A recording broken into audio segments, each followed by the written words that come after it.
Bismillahirrahmanirrahim. Assalamualaikum warahmatullahi wabarakatuh. Perkenalkan, nama saya Husnul Hutimah, NIM 12016114, Prodi Akuntansi Syariah kelas 3B. Di sini saya akan mempresentasikan mata kuliah Ekonomi Mikro Syariah dengan mengenai materi teori perilaku individu. Dosen pengampu Muhammad Imam Taufik, SEME.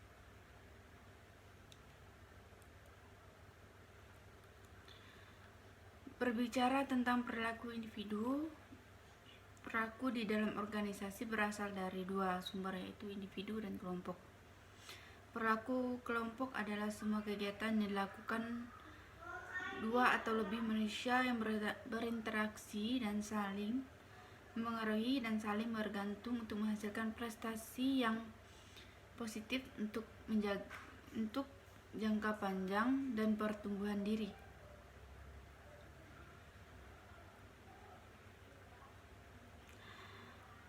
Pengertian perilaku individu menurut Kamus Bahasa Indonesia, individu adalah pribadi seorang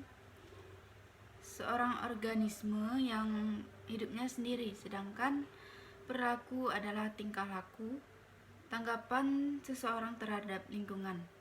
Jadi perilaku individu adalah perilaku seseorang sehari-hari di dalam kehidupannya. Faktor-faktor yang memengaruhi perilaku individu adalah: yang pertama, kepribadian, yang kedua, persepsi, yang ketiga, sikap, yang keempat, kemampuan, yang kelima, keterampilan, yang keenam, latar belakang keluarga, yang ketujuh, biografis, yang kedelapan, pengalaman, dan terakhir yaitu kapasitas belajar. Perilaku individu juga dapat dipahami dengan mempelajari karakteristik individu. Menurut Nimran, karakteristik yang melekat pada individu terdiri dari ciri-ciri biografis, pribadi, kemampuan, persepsi, dan sikap. Berikut adalah penjelasan dari masing-masing karakteristik tersebut. Yang pertama itu ciri-ciri biografis, yaitu ciri-ciri yang melekat pada individu. Antara lain yaitu: pertama, umur, yang kedua, jenis kelamin, yang ketiga, status perkawinan, yang keempat, jumlah atau banyaknya tanggungan, yang kelima, masa kerja. Selanjutnya itu yang kedua, kepribadian. Kepribadian sebagai pengorganisasian yang dinamis dan dari sistem psikosifik fisik dalam diri individu, yang menentukan penyesuaian diri dengan lingkungannya. Dia menambahkan bahwa kepribadian sebagai seluruh cara bagaimana individu beraksi dan berinteraksi dengan orang lain. Karakteristik yang ketiga yaitu kemampuan. Kemampuan adalah kapasitas seseorang untuk melaksanakan beberapa kegiatan dalam satu pekerjaan. Kategori kemampuan dikelompokkan menjadi dua, yaitu kemampuan intelektual dan kemampuan fisik.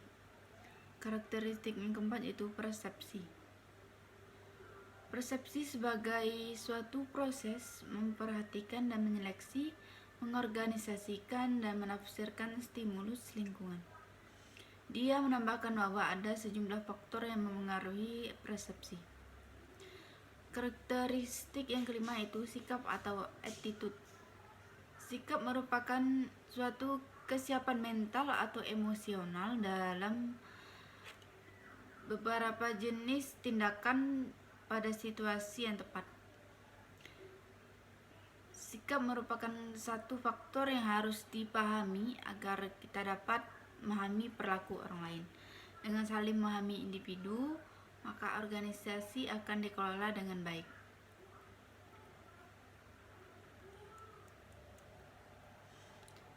Selanjutnya yaitu memahami perilaku manusia.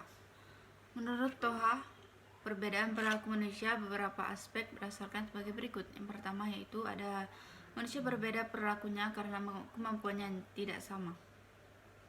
Yang kedua, manusia mempunyai kebutuhan yang berbeda.